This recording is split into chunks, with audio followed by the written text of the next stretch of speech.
ইংৰাজী নৱবৰ্ষৰ প্ৰথম দিনটোতে কাৰ্বি আংলঙৰ আৰক্ষী অধীক্ষকৰ দেওপানী মন্দিৰ দৰ্শন।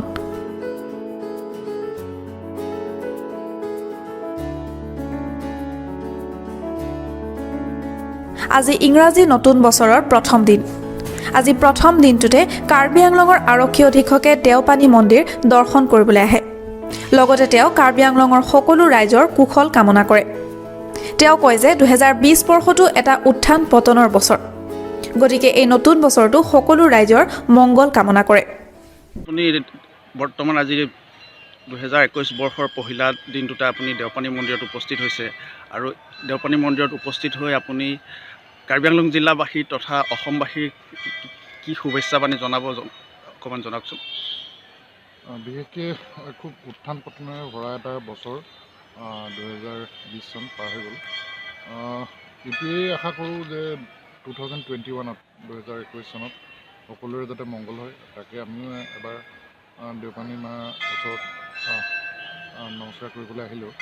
কিন্তু আমাৰ ডিষ্ট্ৰিক্টৰ তথা অসমবাসী সকলোৰে যাতে মংগল হয়, সকলোৰে যাতে ভাল হয়, তাকে কামনা কৰিলোঁ। আমাৰ ডিষ্ট্ৰিক্ট পুলিচৰ ফালৰ পৰা আমি will always try our level best. আমাৰ যিখিনি বেছিক পুলিচিং বুলি আমি যিটো কওঁ, safety to provide safety and security to maintain law and order, সেইখিনি আমাৰ বেছিক কথা, সেইখিনি আমি কৰি যাম বুলি ভাবোঁ। আজি দেওপানী দুৰ্গা মন্দিৰত উপস্থিত হোৱা দৰ্শনাৰ্থীৰ বাবে কাৰ্বি আংলং জিলা পুলিচৰ তৰফৰ পৰা কিবা খাদ্যৰ ব্যৱস্থা কৰিছে বুলি শুনা পাইছোঁ। তেনেকুৱা ইমান হেৰি কথা নাই, আমাৰ UPPO আৰু CI লগ লাগি কিবা এটা কৰিছে আৰু তাকে অলপ চলপ ৰাইজৰ আশীৰ্বাদতো লাগিব। ভগৱানৰ লগতে ৰাইজৰ আশীৰ্বাদ আমাক পুলিচক সদায় লাগে। আশীৰ্বাদ পালে ধৰি লওক কামবোৰ ভালকৈ কৰি যোৱাৰ কাৰণে আৰু অকণমান শক্তি পোৱা যায়, সেয়াই আৰু। ঠিক আছে, ধন্যবাদ।